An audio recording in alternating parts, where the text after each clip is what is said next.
So hey guys, welcome back to the another video. और इस video में यार हम बात करने वाले हैं सब्जेक्ट वाइज इंपॉर्टेंट टॉपिक्स के बारे में फॉर गेट सीएस। ये वीडियो उन सभी लोगों के लिए, उन सभी स्टूडेंट्स के लिए काफ़ी ज़्यादा हेल्पफुल हो सकता है जिन्होंने अपनी प्रिपरेशन काफ़ी ज़्यादा लेट से स्टार्ट किया, अपनी तैयारी काफ़ी ज़्यादा देर से स्टार्ट किया, जिनके पास 3 महीने या फिर 4 महीने रह गए हैं गेट एग्जाम से पहले, या फिर ऐसे स्टूडेंट्स जिन्होंने अपनी बहुत थोड़ी सी तैयारी करी है, 1-2 सब्जेक्ट्स, 2-3 सब्जेक्ट्स ही कंप्लीट किए हैं और उनका जो बाकी का सिलेबस है वो रह गया है और उनके पास सिर्फ 3 से 4 महीने बचे हैं या फिर 2 से 3 महीने बचे हुए हैं।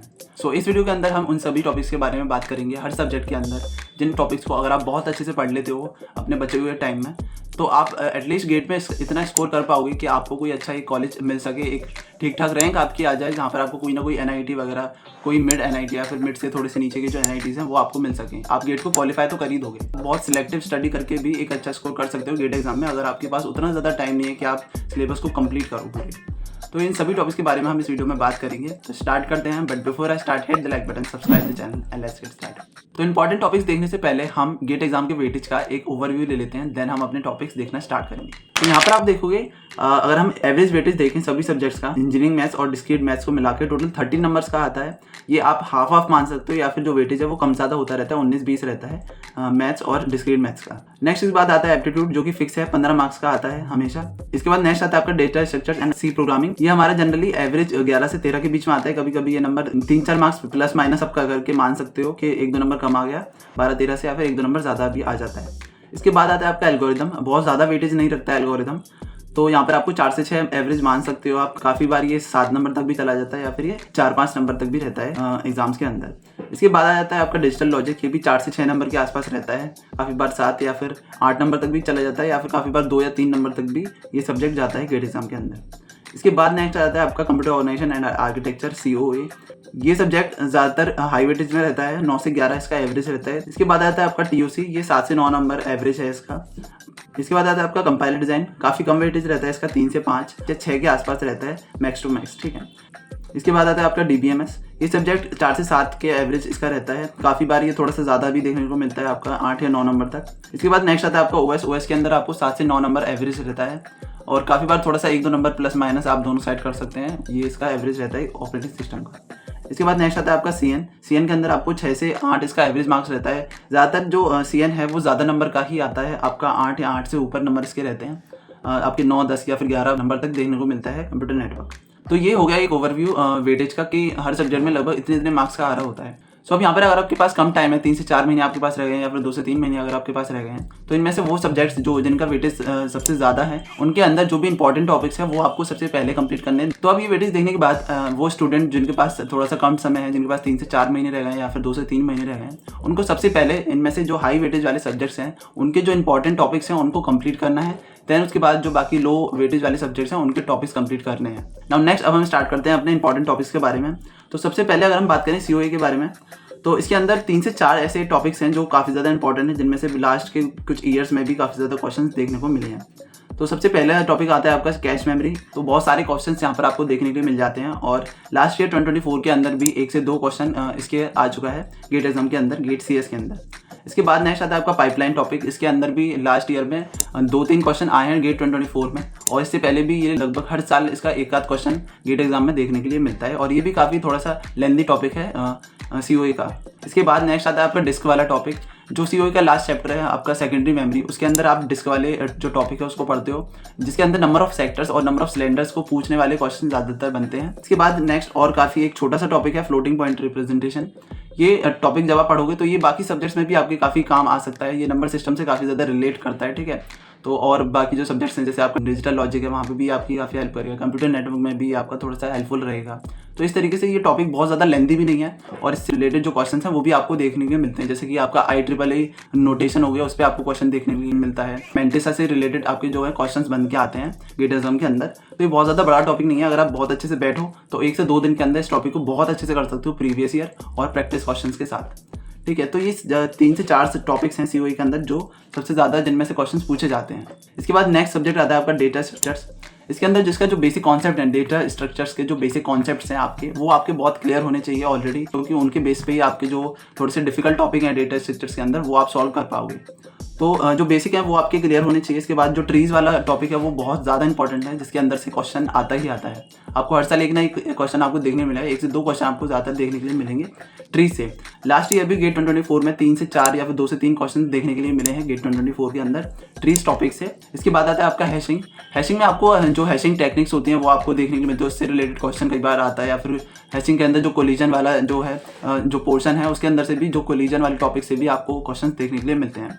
तो हैशिंग से भी काफ़ी ज़्यादा क्वेश्चन देखने के लिए मिले हैं लास्ट कुछ ईयर्स में, ठीक है। इसके बाद नेक्स्ट आता है आपका लिंग्लिश। बहुत बेसिक कॉन्सेप्ट्स आपको लिंग्लिश के पता होनी चाहिए, ताकि किसी और टॉपिक के साथ मिक्स करके अगर लिंग्लिश को पूछा जाता है तो वहाँ पर आप इससे इजीली डील कर सको इसके क्वेश्चंस को। तो इसके अलावा और भी काफ़ी ज़्यादा इंपॉर्टेंट टॉपिक्स हैं। डेटा स्ट्रक्चर्स अगर मैं देखूँ तो बहुत ज़्यादा बड़ा सब्जेक्ट नहीं है सी प्रोग्रामिंग के बाद, तो इसके बेसिक्स आपको क्लियर रखने हैं। और ये जो 3 टॉपिक्स हैं इनकी आपको अच्छे से प्रैक्टिस होनी चाहिए, खासतौर पर हैशिंग और ट्रीज। इनके जो अप्रोच है वो आप बार बार भूलोगे, तो इसलिए आपको ये बहुत अच्छे से प्रैक्टिस करने हैं इनके क्वेश्चन, और इनके जो कॉन्सेप्ट हैं वो आपको बहुत अच्छे से देखने हैं ना। उसके बाद नेक्स्ट आता है आपका सी प्रोग्रामिंग। अगर देखा जाए गेट एग्जाम के प्रोस्पेक्टिव से तो काफ़ी छोटा सब्जेक्ट है। आई डोंट थिंक कि इसमें भी आपको इंपॉर्टेंट टॉपिक्स की जरूरत पड़ेगी।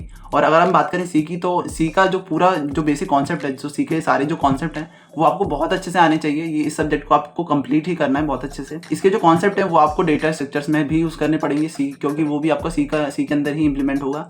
और जो आपका एल्गोरिदम है उसके अंदर भी आपको सी से ही जो कोड है उसे समझना है, इंप्लीमेंट करना है और उसके क्वेश्चन सॉल्व करने हैं। सी के अंदर ही उसके जो क्वेश्चन है गेट एग्जाम के अंदर पूछे जाएंगे, सी लैंग्वेज के अंदर ही। तो इस तरीके से सीखो तो आपको पूरा ही पढ़ना है। इसमें ऐसा कोई बहुत ज़्यादा इंपॉर्टेंट टॉपिक मैं नहीं बताना चाहूँगा। एक आध टॉपिक जहाँ से आप देख सकते हो कि क्वेश्चन हर साल जो है रिपीट होता है, जो टॉपिक आपका थोड़ा सा स्ट्रॉन्ग होना चाहिए। सो इसके लिए आप रिकर्जन वाला टॉपिक देख सकते हो। रिकर्जन वाला जो टॉपिक है उसको थोड़ा सा अच्छे से आपको करना है, क्योंकि इसमें काफ़ी सारे स्टूडेंट्स को कन्फ्यूजन हो जाता है और इसके जो क्वेश्चन है वो भी थोड़े से जो है ट्रिकी से बनाए जा सकते हैं।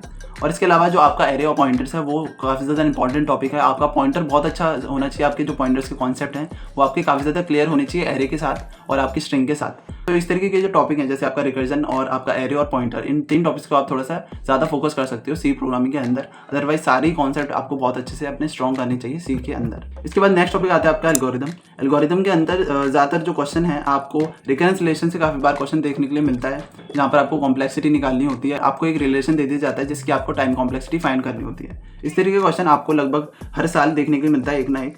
इसके बाद आपकी जो सॉर्टिंग टेक्निक्स हैं वो आपको बहुत अच्छे से करनी पड़ेंगी। जैसे आपका क्विक सॉर्ट हो गया, मर्ज सॉर्ट हो गया, इंसर्शन सॉर्ट हो गया, बबल सॉर्ट हो गया, आपका सिलेक्शन सॉर्ट हो गया या फिर आपका हीप सॉर्ट हो गया। तो इस तरीके की जो भी ये सॉर्टिंग टेक्निक्स हैं ये आपको बहुत अच्छे से करनी पड़ेंगी, क्योंकि इनमें से कोई सी भी जो सॉर्टिंग टेक्निक एग्जाम में पूछी जा सकती है, ठीक है। या फिर उससे रिलेटेड कोई क्वेश्चन पूछा जा सकता है, या फिर उसका जो एल्गोरिदम का कोड है वो वहाँ पर आपको मिलेगा और आपको इसमें कोई मिसिंग वैल्यू आपको बतानी पड़ेगी, मिसिंग कोड आपको बताना पड़ेगा ऑप्शंस के अंदर से।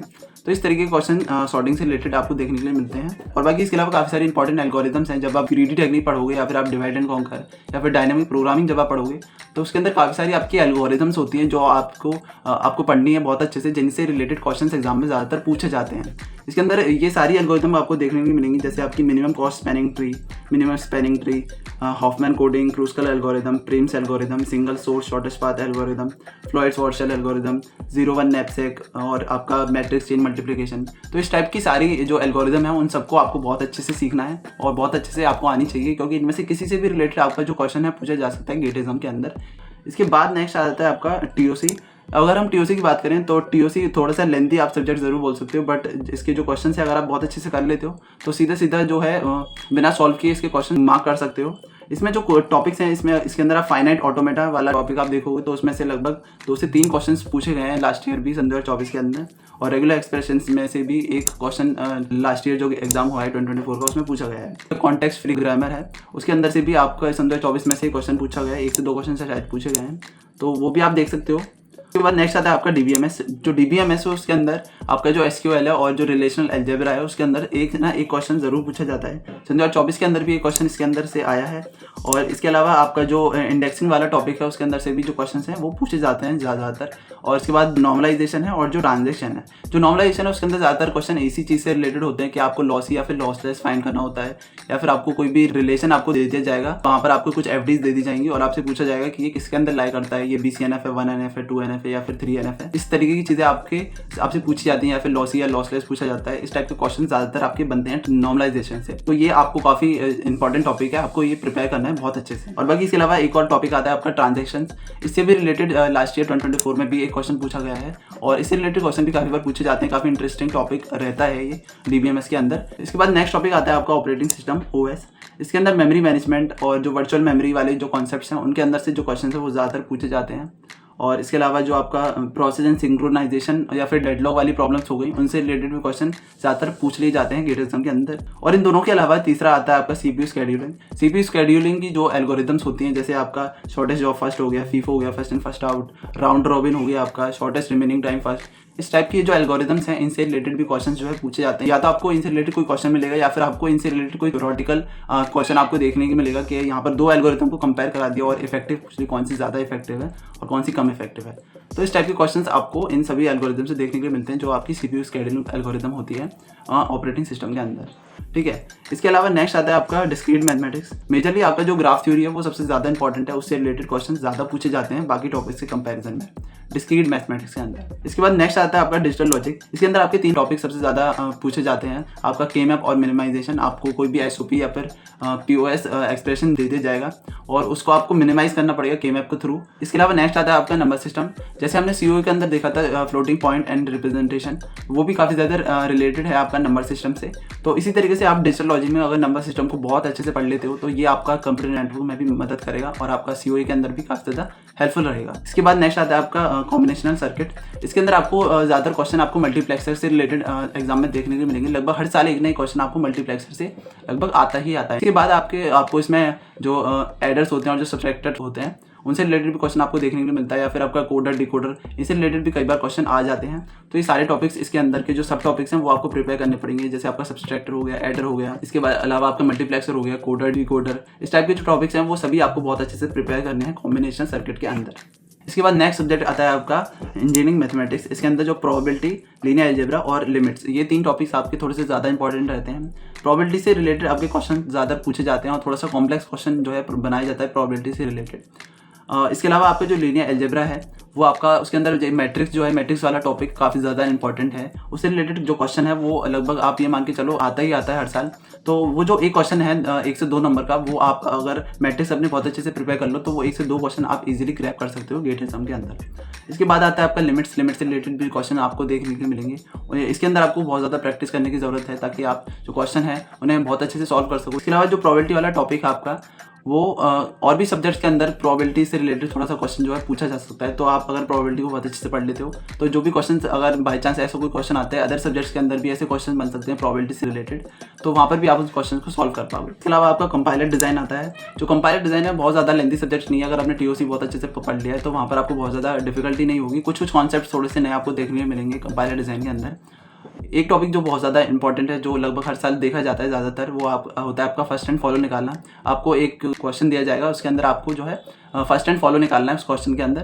तो जो कंपाइलर डिज़ाइन है उसे आप 1 से 2 दिन के अंदर अगर आप अच्छे से बैठ जाओ तो उसे बहुत अच्छे से कंप्लीट कर सकते हो। सिर्फ 1 से 2 दिन के अंदर आप प्रीवियस ईयर क्वेश्चन और प्रैक्टिस क्वेश्चन और जो नोट्स हैं वो आप बहुत अच्छे से कंप्लीट कर लेते हो। तो ठीक है। सो इस तरीके से ये सारे टॉपिक्स हैं सभी सब्जेक्ट्स के अंदर जो आप प्रिपेयर कर सकते हो अगर आपके पास उतना ज़्यादा टाइम नहीं है प्रिपरेशन के लिए और आपने देर से प्रिपरेशन शुरू करी है तो। ठीक है, इस वीडियो के अंदर जितने भी स्क्रीनशॉट्स मैंने आपको दिखाए थोड़े से प्रीवियस ईयर क्वेश्चन के या फिर संदर्भ 24 के अंदर जो क्वेश्चंस आए हैं, बीच में जो भी स्क्रीनशॉट्स मैंने आपको दिखाए हैं उसकी जो PDF है वो जिस बुक से मैंने ली है रियली अवेलेबल है एक इंस्टीट्यूट की, उसके टेलीग्राम चैनल पर, उसके ऑफिशियल टेलीग्राम चैनल पर। और उससे रिलेटेड मैं एक वीडियो बना चुका हूँ जहाँ पर मैंने कुछ 2-4 टेलीग्राम चैनल्स के लिंक दिए थे जिनको आप ज्वाइन कर सकते हो, जो कि काफ़ी ज़्यादा हेल्पफुल हो सकते हैं आपके प्रिपरेशन के लिए। वहाँ पर आपको एक शीट का लिंक मिलेगा जिसके अंदर सभी लिंक्स और जो भी रिसोर्सेज हैं आपके सारे गेट CSE के वो मैंने उस शीट के अंदर दे रखे हैं, वहीं से आपको उसका लिंक भी मिल जाएगा।